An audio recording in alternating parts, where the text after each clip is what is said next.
Welcome to the next video of the Career in UX course. In this lesson, I will go through the most popular job titles that you could end up with while working in the industry, and I will try to explain of how different companies understand these job titles, which may differ slightly from company to company, but it will at least give you some sort of an understanding of what you could expect when seeing job offers for certain job titles or positions. As you see, there's so many different job titles that a person involved with UX could have, from UX designer through UI designer or interaction designer, through to researchers and architects or content designers. So there's a lot of different names, a lot of different jargon going on. I'll try to explain to you step by step or each job role after another what that actually means, at least for me, or how different companies interpret it. The most general or widely accepted job title that you have in the industry is simply UX designer. And this is the job title that I have in my current company and my previous jobs. And that usually means that I am involved from research through the strategy and prototyping and also user testing. So I am involved in all of the stages of the design process. Similarly to me, Adobe interprets this particular job role. So UX designers hired at Adobe think about design in the broad perspective. They think about the possible business requirements that they would have from the marketing team or from the business team, from the product owners.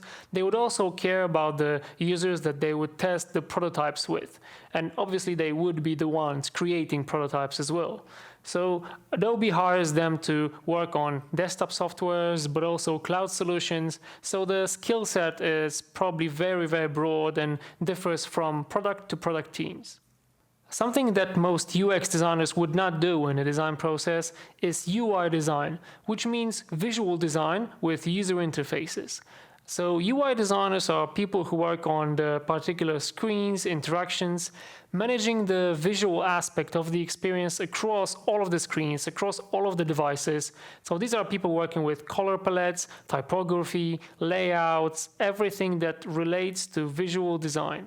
Many UI designers also have UX skills. Sometimes they are able to work on UX architecture or conduct usability testing.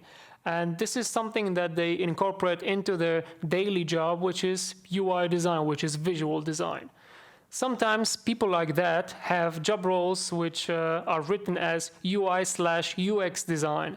And this is somebody that would typically be involved with both UX design and UI design. But from my experience, the most times it means that it's just visual design and the UX part is added just as an kind of an addition, just not to isolate visual design. An example of a company who hire UX designers is Apple. They hire people who work on visual designs of interfaces for the desktops, like this one, for tablets, their iPads, iPhones, and iWatches, people who work on the interactions, animations, and making sure that the visual style, the visual language is consistent across all of the different channels, all of the different applications. And that's very important in UI design work, to maintain a graphic design system that you would use in all of the apps, and everything should be consistent. A slightly less common job title that you would have in the industry is interaction designer, or IXD. People like this quite often have traditional human-computer interaction background. They know a lot about ergonomics or usability. They know all about the interactions that people could have with a program or a website on different devices. So these are people who would be optimizing the interface to be as much usable on desktop computers as on iPhones or iPads or any other type of mobile devices. So these are the people who focus on all of the steps that a person would need to do in order to achieve an action in an interface. And they would also do a lot of usability testing to find issues or to see which tasks take too much time. An example of a company who hire a lot of interaction designers is Google. So they hire people like this to work on particular interactions in their digital products. For instance, YouTube. Interaction designers at YouTube work with the interfaces such as the player or the search engine, and they focus on all of the small interactions that you have in the whole flow of you using the application.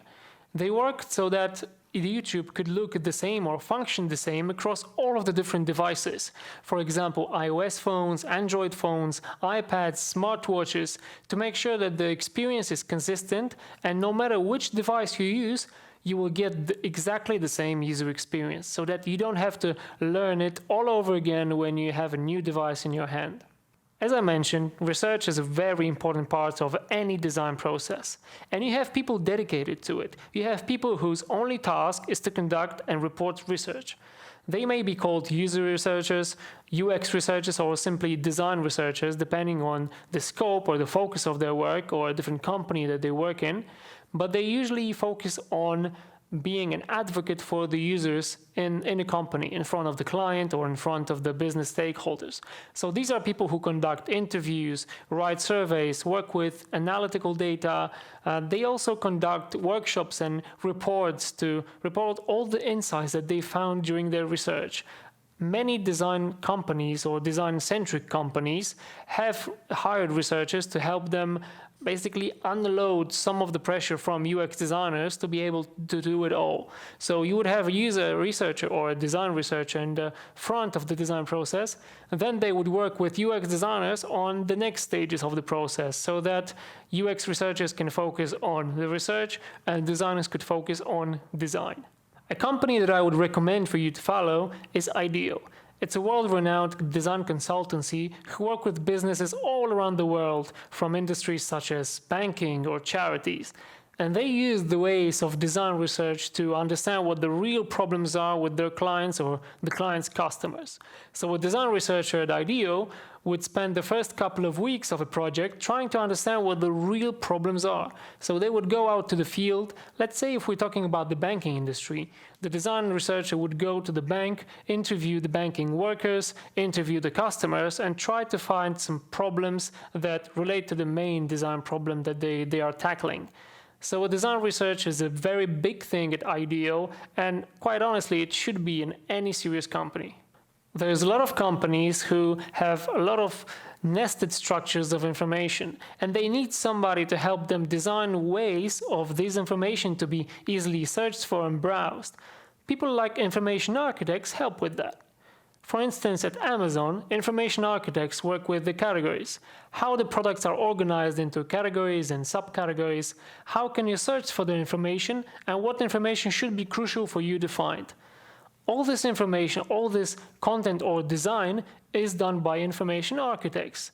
Sometimes they have very traditional backgrounds, but sometimes people who work as general UX designers want to specialize and go into information architecture because this is something that interests them. So there's a lot of information architects on the market currently, and I've seen quite a lot of job descriptions or job offers looking for information architects. A job role similar to information architect would be content designer. This is somebody who takes care of designing the content structure, so not only the way the different pieces of content are organized together, but also working on a particular piece of content which may be written, which may have images or videos. And these are people who work, for instance, at GDS, which is the government digital service in the UK. And this is a company or organization who really promoted the idea of content designers in the design process. So these are people who have or who share a lot of different competences with traditional UX designers, but they focus mostly on making the content understandable for the common citizen. UK is quite a diverse society, so they have a lot of citizens who are not as proficient with English as you would expect. So all of the government services need to have content very much intuitive, very much clear, written in simple, plain English. Otherwise, they wouldn't do their function at all. And content designers help them make sure that the content is exactly that and is being tested all over again when new content gets added. So they share a lot of competences with UX design, but they are mostly focused on content itself. Obviously, apart from the job roles that I already mentioned, there are 100 different ways to name a UX designer or a designer. So you may have an interaction content designer or a creative UX director. There's so many different combinations, and every company will have their own. So always make sure that you understand the expectations before you apply for a job to avoid any wasted time or missed expectations. Make sure that you understand that UX could be interpreted very much differently in every different industry or company.